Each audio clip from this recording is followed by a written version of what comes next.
Breaking చూస్తున్నాం. Electoral బాండ్లపై చర్చకు సిద్ధమని మాజీ మంత్రి కేటీఆర్ తెలంగాణ ప్రభుత్వానికి సవాల్ చేశారు. పార్లమెంట్ ఆమోదించిన ఎలక్టోరల్ బాండ్లు ఇవ్వటం అవినీతి ఎలా అంటారని ప్రశ్నించారు.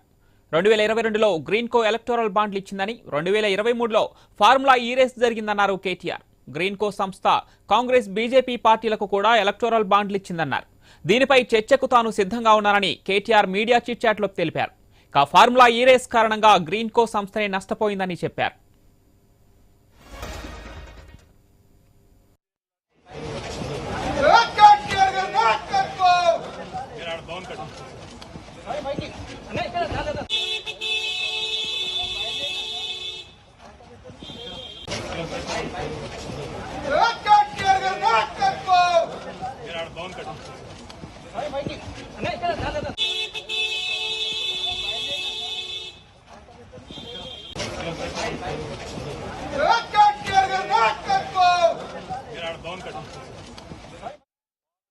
ఎలక్టోరల్ బాండ్లపై చర్చకు సిద్ధమని మాజీ మంత్రి కేటీఆర్ తెలంగాణ ప్రభుత్వానికి సవాల్ చేశారు. పార్లమెంట్ ఆమోదించిన ఎలక్టోరల్ బాండ్లు ఇవ్వటం అవినీతి ఎలా అంటారని ప్రశ్నించారు కేటీఆర్. 2022లో గ్రీన్కో ఎలక్టోరల్ బాండ్లు ఇచ్చిందని, 2023లో ఫార్ములా ఈ రేస్ జరిగిందన్నారు కేటీఆర్. గ్రీన్కో సంస్థ కాంగ్రెస్ బీజేపీ పార్టీలకు కూడా ఎలక్టోరల్ బాండ్లు ఇచ్చిందన్నారు. దీనిపై చర్చకు తాను సిద్ధంగా ఉన్నారని కేటీఆర్ తెలిపారు. ఫార్ములా ఈ రేస్ కారణంగా గ్రీన్కో సంస్థనే నష్టపోయిందని చెప్పారు కేటీఆర్.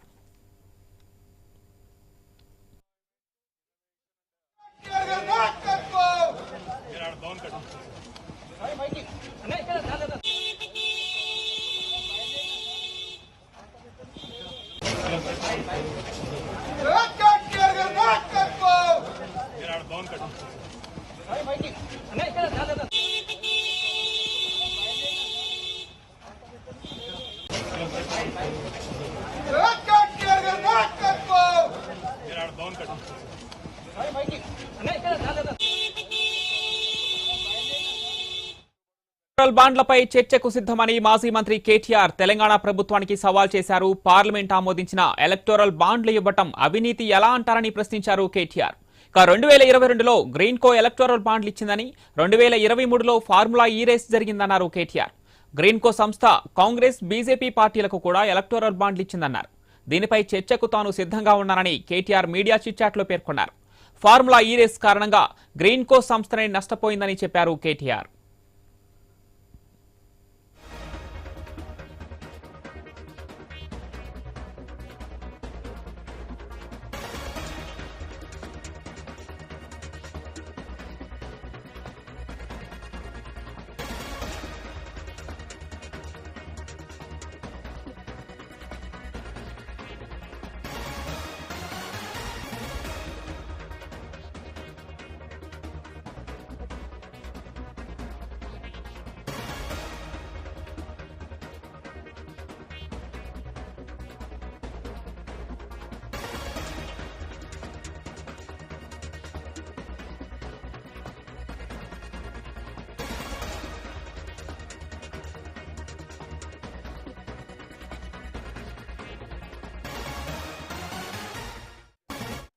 ఎలక్టోరల్ బాండ్లపై చర్చకు సిద్ధమని మాజీ మంత్రి కేటీఆర్ తెలంగాణ ప్రభుత్వానికి సవాల్ చేశారు.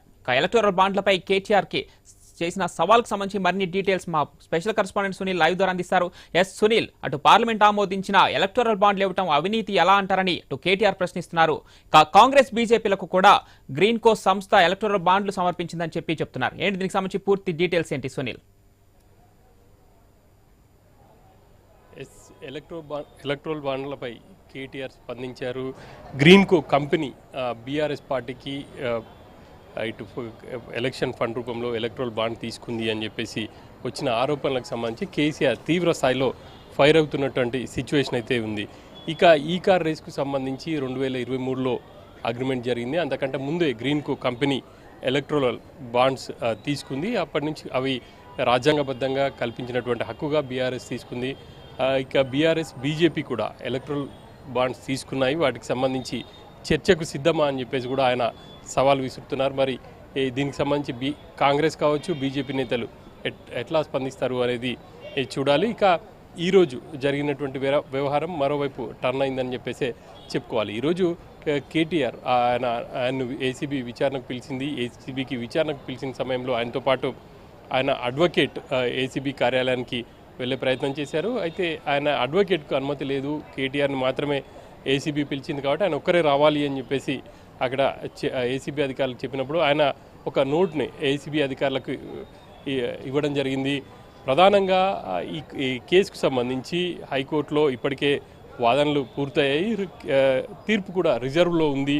ఈ సమయంలో తనను విచారణకు పిలవడం సరైంది కాదు, కాస్త సమయం ఇవ్వండి, సమయం ఇచ్చిన తర్వాత నేను కోర్టు తీర్పు వచ్చిన తర్వాత విచారణకు హాజరవుతాను, ఈరోజు కనుక విచారణకు హాజరవ్వాలి అని అనుకుంటే మాత్రం ఖచ్చితంగా తన అడ్వకేట్ని ఏసీబీ హాల్లోకి అనుమతించాలి అని చెప్పేసి ఆయన చెప్పడంతో ఏసీబీ అధికారులు ఏసీబీ అధికారుల నుంచి స్పష్టత రాకపోవడం ఆయన తిరిగి బీఆర్ఎస్ ఆఫీస్కి తెలంగాణ భవన్కి చేరుకున్నారు. ఈ క్రమంలోనే ఎలక్టోరల్ బాండ్స్ ఇష్యూ తెరపైకి వచ్చింది.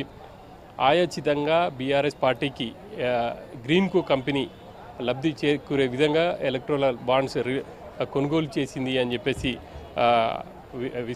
ఇటు ఆరోపణలు వచ్చాయి. ఆ మేరకు దీనికి సంబంధించి కూడా కేటీఆర్ ఒక క్లారిటీ ఇచ్చే ప్రయత్నం చేశారు. ఇక ఈ కార్ రేస్కి సంబంధించినటువంటి గ్రీన్కో కంపెనీ 2022లోనే బీఆర్ఎస్ పార్టీ ఎలక్టోరల్ బాండ్స్ కొనుగోలు చేసింది, పలు దఫాలుగా కొనుగోలు చేసింది, అది పూర్తిగా చట్టబద్ధంగా కొనుగోలు చేసింది. అంతేకాని ఏదో ఆయాచితంగా కావచ్చు, ప్రోకో లాంటిది ఇందులో ఏమీ లేదు అని చెప్పేసి ఆయన చెప్తున్నారు.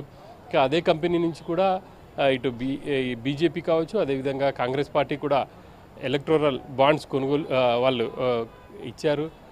ఇక దీనికి సంబంధించినటువంటిది ఏదైనా ఉంటే మాత్రం చర్చకు సిద్ధం, రాహుల్ గాంధీ కూడా ఈ విషయంలో స్పందించాలి అని చెప్పేసి కేటీఆర్ డిమాండ్ చేస్తున్నారు. మరి ఈ కాంగ్రెస్ నేతలు దీనికి సంబంధించి వాళ్ళ నుంచి ఎటువంటి ఆన్సర్ ఉంటుంది అనేది చూడాలి. ఇక ఈ కేసుకు సంబంధించి ఈరోజు కేటీఆర్ విచారణకు హాజరు కాలేదు అని చెప్పేసి ఏసీబీ భావిస్తుంది. ఆ మేరకు కోర్టు ముందు కూడా ఉంచే అవకాశాలు ఉంది. మరోవైపు కేటీఆర్ తరపు న్యాయవాదులు కూడా ఆయన ఇటు హైకోర్టులో పిటిషన్ వేసే అవకాశాలు అయితే స్పష్టంగా కనిపిస్తున్నాయి. ఈసారి ఏసీబీకి కనుక ఆయనకు నోటీసులు ఇస్తే ఖచ్చితంగా న్యాయవాదితో సహా వెళ్ళే విధంగా కోర్టు ఆదేశాలు ఇవ్వాలి అని చెప్పేసి కోర్టును కూడా ఆశ్రయించే అవకాశం ఉంటుంది.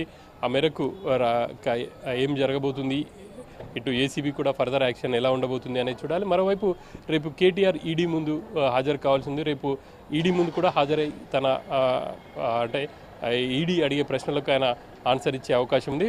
ఒకవేళ ఈడీ అడిగే ప్రశ్నలకు ఆన్సర్ ఇస్తారా, లేకపోతే ఈరోజు ఏసీబీకి ఆయన ఒక నోట్ తయారు చేసుకొని వచ్చారు, ప్రస్తుతం ఈ కేసుకు సంబంధించి హైకోర్టులో ఉంది, అదేవిధంగా ఇటు ఈడీకి చెప్తారా, ఏం జరగబోతుంది అనేది కూడా రేపు తేలే అవకాశం ఉంది. రేపు ఈ కేటీఆర్ ఈడీ ముందు కూడా హాజరవుతారని అయితే బీఆర్ఎస్ వర్గాలు చెప్తున్నాయి. Right Sunil, thank you.